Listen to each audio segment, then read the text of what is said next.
तो फ्रेंड कैसा हो सभी। आप देख रहे हो डिफरेंट यूनिक क्लासेस जहां पर आपको मैथ के सवाल को सबसे अलग तरीके से समझाया जाता है। दोस्तों आज हम सीखेंगे सिंपल स्टेटमेंट को बहुत ही बारीकी से। देखो दोस्तों, सिंपल स्टेट का जब भी क्वेश्चन हो, आप कभी भी क्वेश्चन को देखो, घबराया मत करो। सबसे पहले उसकी क्वेश्चन को समझा करो। क्वेश्चन में आपसे बोल क्या रहा है। यहाँ पर जो क्वेश्चन में कह रहा है, कितने समय में 5,000 का साधारण ब्याज 500 होगा अगर वार्षिक दर 5 हो। क्वेश्चन बहुत इजी है।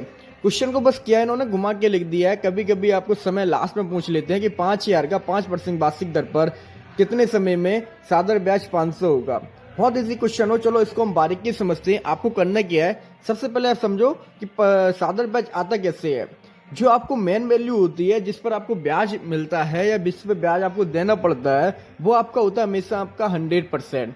जैसे कि यहाँ पर जो ब्याज आपको लग रहा है वो 5,000 का लग रहा है 5% वार्षिक दर पर, है ना। तो आपका यहाँ पर 100% क्या होगा, आपका 5,000। सबसे इंपॉर्टेंट और सबसे जरूरी यही है कि आपको पता होना चाहिए कि 5,000 आपका होता क्या है ये, और 500 जो साधारण ब्याज है ये कैसे आता है, और दर का क्या मतलब होता है। सबसे इंपॉर्टेंट चीज यही है कि आपको ये सारी चीजें समझनी होगी कि ये 5,000 होता ना ये, क्योंकि यहाँ पर देखो वार्षिक दर दे रखी है परसेंटेज में, तो ये परसेंटेज वगैरह ये सब क्या है, इसको बारीकी समझो।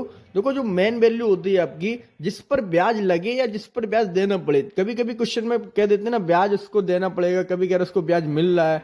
तो आपको कभी कंफ्यूजन नहीं होना है। आपको बस ये फोकस करना है कि ब्याज किस पर मिल रहा है या किस पर हम दे रहे हैं। वो आपका होता है 100%। तो हम लिखेंगे यहाँ पर 100% इक्वल 5,000 रुपए। ठीक है, सबसे इंपॉर्टेंट चीज है, आप यहाँ पर डायरेक्टली फॉर्मूला लगा सकते हो। SI बराबर जो आपको फॉर्मूला होता है, SI बराबर PRT अपॉन 100। तो यहाँ पर आप जो SI है वो कितना है आपका, यहाँ पर 500 रुपए। तो आप लिख दोगे यहाँ पर 500, और P आपका जो मेन वैल्यू है प्रिंसिपल, वो कितना है आपका 5,000 रुपए। आपने लिख दिया 5,000। यहाँ पर आपको जो आर्क दिया ना, आर्क का मतलब होता है रेट, दर। इसको इंग्लिश में रेट बोलते हैं। इसके आपको कितना दे रखा है 5%, तो आपने 5 लिख दिया।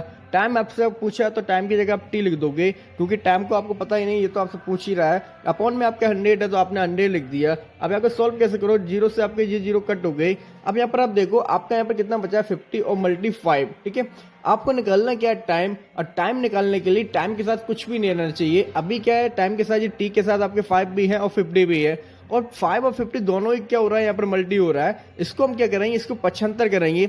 जब आप इसको 75 करोगे, 75 करने पर होता क्या है, प्लस वाली संख्या माइनस में, माइनस वाली संख्या प्लस में, और मल्टी वाली संख्या डिवाइड में, डिवाइड वाली संख्या मल्टी में। तो इस तरीके से आपका जो मल्टी हो रहा है 5 और 50 का, तो ये आपके कहाँ चले जाएंगे, डाउन में। और ये 50 से आपका 0 और 5 बन जा 5, आपका आ गया 10, और 5 से आपका 10 कितने बार डिवाइड होगा 2। तो आपको फाइनली जो आएगा काट पीट कर, वो आएगा आपका T बराबर 2 ईयर। और जो टाइम आता है ना वो इसमें होता है ईयर में, इसीलिए इसका आंसर होगा 2 व्हाट। इसको माइंड में कैसे कैसे कैलकुलेट करेंगे। माइंड में कैलकुलेट करने के लिए आपको करना क्या होगा, 5,000 का साधारण ब्याज 500 रुपये हो रहा है, वार्षिक दर कितनी है 5%।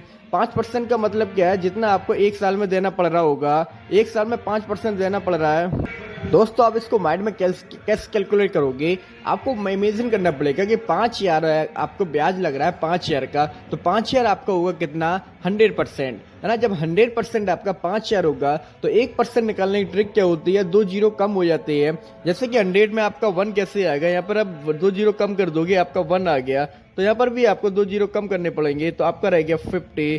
तो इस तरीके से आपका 1% कितना आया 50। बट आपसे कितने परसेंट लग रहा है 5%। जब 1% आपका 50 है तो आपका 5% आएगा 250, क्योंकि 1% आपका 50 है ना, तो 5% आपका कितना हो गया 250।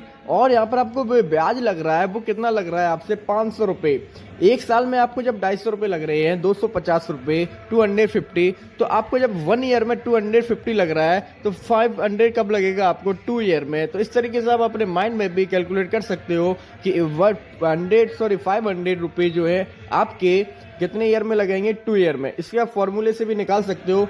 माइंड में कैलकुलेट से क्या होता है, आपका आंसर एकदम करेक्ट आता है। कैलकुलेट में अगर कहीं यहाँ पे मिस्टेक हो जाएगी तो आपका आंसर गलत भी आ सकता है, लेकिन माइंड में जब आप करोगे तो आपको हो सकता है बहुत कम चांस होते हैं आपकी गलती होने की, क्योंकि 100% आपको पता है 5,000, 1% आपका आ गया 50, 5% लग रहा है मुझसे, तो 5% आपने निकाल लिया 55 जा 250।